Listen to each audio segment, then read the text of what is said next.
Good morning, Bruno Carbonaro speaking. I'm the CEO of Velan since December 1st. I'm accompanied with Benoît Alain, who is the CFO of Velan. Bruno, le type, il va faire l'introduction avant. D'accord, ok. Oh, désolé. Oui, parfait, merci beaucoup. Je vais commencer à débuter l'appel.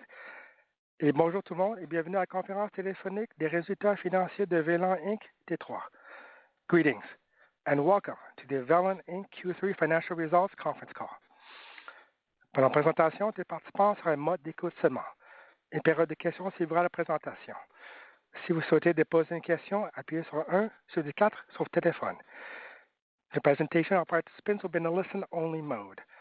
Afterwards, we'll conduct a question-and-answer session. At that time, if you have a question, please press the 1 by the 4 on your telephone. Si lors de la conférence, vous avez besoin de parler à un téléphoniste, vous pouvez appuyer sur l'étoile suivi de 0. If in the time of the conference you need to reach an operator, you may press the star followed by the 0. Nous vous rappelons que la conférence téléphonique d'aujourd'hui est enregistrée le jeudi 13 janvier 2022. As a reminder, this conference is being recorded today, Thursday, January 13th, 2022. Je cède maintenant la parole à Bruno Carbonaro, directeur général et président. I would now like to turn the conference over to Bruno Carbonaro, Chief Executive Officer and President. La parole est à vous. Please go right ahead. Good morning, Bruno Carbonaro speaking. I'm the CEO of Velan since December 1st, 2021, when I succeeded Yves Leduc. I'm in this conference with Benoît Alain, the CFO of Velan. Just to give you a little bit of my background, I joined the company in November 2019 in the capacity of president under Yves, and as you may have noticed with my accent, I'm French. We've slightly changed the format of this call, and we'll use the support of a brief presentation to present our results for Q3. And this presentation will be available in French and in English on our website. Let's move on to the first slide, which shows our just principal markets. And you see that we are active in different markets: the Navy business, especially in the US, the nuclear business, especially in Europe, but also in Asia and in North America. Civil service application with a lot of ball valves for civil applications in the refineries and in the mining business. The oil and gas, which is both upstream, where we report under oil and gas, and projects where we have refineries and petrochemical, and the MRO and aftermarket business, which is mainly based in North America, but has also some connections in Asia and Europe. Let's move on to the next slide, where I want just to have the opportunity to present our new board of directors. You have now 10 persons on the board, and we have 3 new members that joined us in 2021. Suzanne Blanchet, Robert Reich, and Edward Kanahan, and Suzanne is the new chair of the audit committee of the company. So it's extremely important that you see that it's a blend of member of the family and senior executive with a lot of experience as directors.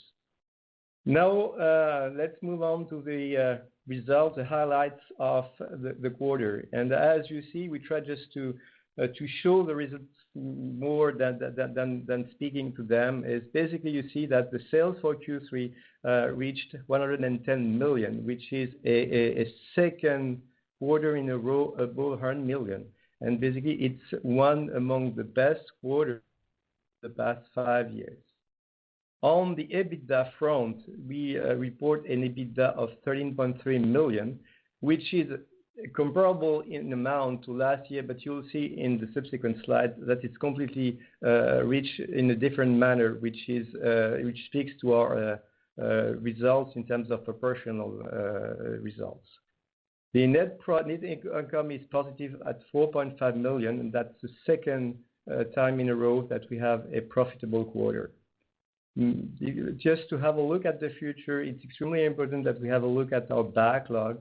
With the backlog of 543 million, we still have a very high backlog, and the book-to-bill ratio from the beginning of the year, so from the first day of the year till the end of the third quarter, is 1. And basically the decrease of the backlog, which is a slight decrease by around 20 million, is mainly due to the appreciation of the dollar versus the euro and extremely strong billings in the 2 last quarters.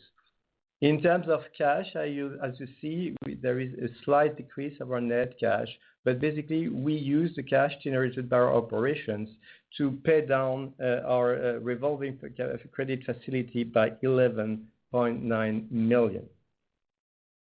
Can we move to the next slide, please? Okay, I want to explain in details our EBITDA, and as you see to the left of the slide, it's one of the best EBITDA in the recent past. It's around equivalent to the EBITDA of the third quarter last year. But last year, if you remember, most of the EBITDA came from a restructuring and transformation income. Basically, we sold out the former Plant 2 in Montreal, and the proceeds of the sale were incorporated somehow in the EBITDA. So if you go to the right of the slide, now we readjust the EBITDA of last year from 13.8 million to 5.7 million, which is really comparable to the 13.3 million we report this year. Basically, if we want now to break up, the different variances, the first is the volume, the mere volume of sales with a 13.5 million increase and a good mix. The margin mix has improved also. And then there is a fixed foreign exchange, benefit of 1.8 million. That's the positive side of it. On the negative side of it, you have an increase of the admin costs, including, the sales commission that were higher because the volumes of a sale was also higher. And then a decrease of the federal subsidies, the CEWS, and you have all the details in the press release between, the CEWS in the admin costs and in the CEWS in our direct labor costs. And then the other is 0.6. So basically, a strong increase from 5.7 adjusted EBITDA to 13.3 million. So that's a very strong third quarter in terms of EBITDA. If we move on to the next slide, then you see on the slide how we use the cash generated by the EBITDA. So basically, if we start just to the right of the slide, I think 13.3 million of EBITDA translates in a free cash flow of 6.2 million. That's a ratio about 45%, which is a fair ratio. It could have been better, but it's not a bad ratio. And that you see that the main focus we have is on working cap, and we managed to reduce our account receivables by 11.7 million, and our inventories by 7 million. Basically, it shows you that we have a strong focus and strong discipline in our working cap, and we will continue to do so in the future quarters. On the negative side, we have a reduction of account payables linked to the purchasing cycles. We have a reduction of the customer deposits, basically because it's really a timing issue for projects, and the rest is less important. So basically, we generated 6.2 million of free cash flow out of an EBITDA of 13.3 million. And now you see how we use that, basically on the left, where you see that basically we generated 6.2 million of free cash flow. We had also a gain on disposal of properties and plants, and mainly due to operations in Korea. And then using that, we decreased our debt by repaying our revolving facility by 11.9 million. And then the rest you can see. So a strong discipline in the cash management on the top of having an EBITDA, which is a nice EBITDA for the quarter. Let's move on to the next slide. Yeah, I want to focus on the backlog. Basically, that's the only metric we comment, with the investors when it pertains to future operations. It's extremely important in the project business to have a sense of your backlog, total backlog, and more importantly, the share of your backlog that you can ship in the next 12 months. So that's something that we report generally. And here you see that the total backlog is a slight decrease at 543 million, and 350 million is shippable in the next 12 months. And basically, it's stable. It has been stable in the last 18 months. And basically, that's a book-to-bill ratio of 1 million. If I'm completely honest, the performance in terms of bookings of the Q3 was fair, but not extremely good. And we see some dynamics on the market in the various regions, be it North America, India, and China, that could lead to increased backlog and booking in the next quarters. Let's move on to the next slide. I'd like to highlight some of the markets where we are pretty active, and most probably some of you know, if you follow us for a long time, that the Coker business, which is reported under the CVS service segment, is one of our sweet spots. And I'd like to give you a couple of details around the typical project that we gain, and that's a project that we got at the end of the quarter. So most of these will be reported in Q4 technically, but it's a 4.2 million project for a refinery in Egypt, and basically it's through a European EPC, that's Technip. And basically, in terms of number of valves, it's extremely important because it shows you exactly the type of projects we are pursuing. It's around 70 to 75 different valves, but in 4 different categories. You have gate valves and ball valves, and you have switch valves that are very specific. And basically, by just assembling a bundle of technologies, we were able just to offer and match offer to the EPC at a reasonable price, and that allowed us just to get this business. And basically on this type of business, 4.2 million, basically we will have people working on it, not only in North America, especially the engineering office, but also in Europe, because most of the valves will be manufactured either in Portugal or in Italy, because basically it was extremely important for the customer to have them manufactured in Italy, because they had access to a financing which was of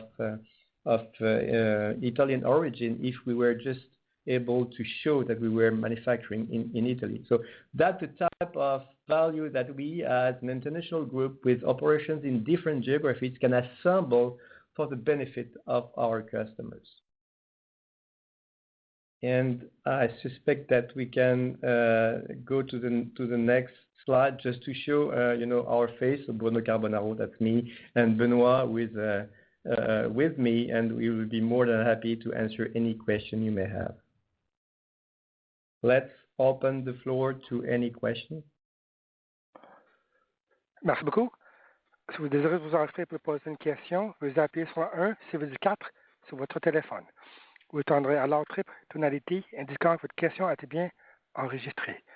Au cas où votre question a été répondue et que vous souhaitez d'annuler, appuyez sur 1 sur D3. Un moment, s'il vous plaît, pour la première question.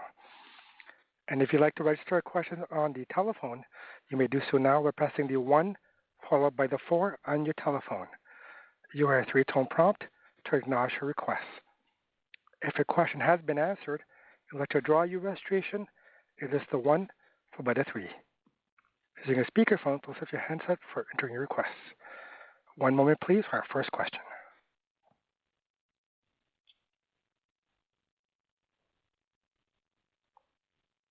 Et encore une fois, à titre de rappel, si vous aimeriez de poser une question, vous pouvez appuyer sur 1 suivi du 4. And as a reminder, if you'd like to ask a question, you may do so now by pressing the 1-4 on your telephone keypad to register a question.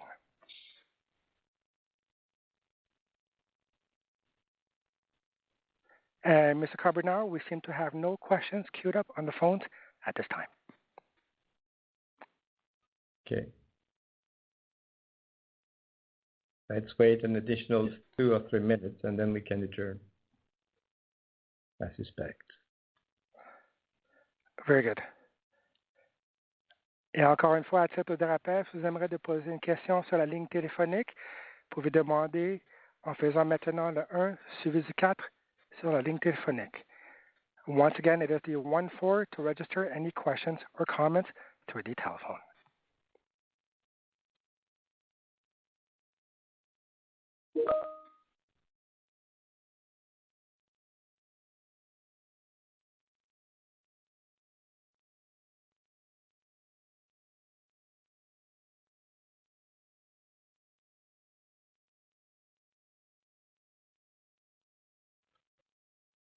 And Mr. Carbonaro, to let you know, we have no questions queued up on the phones.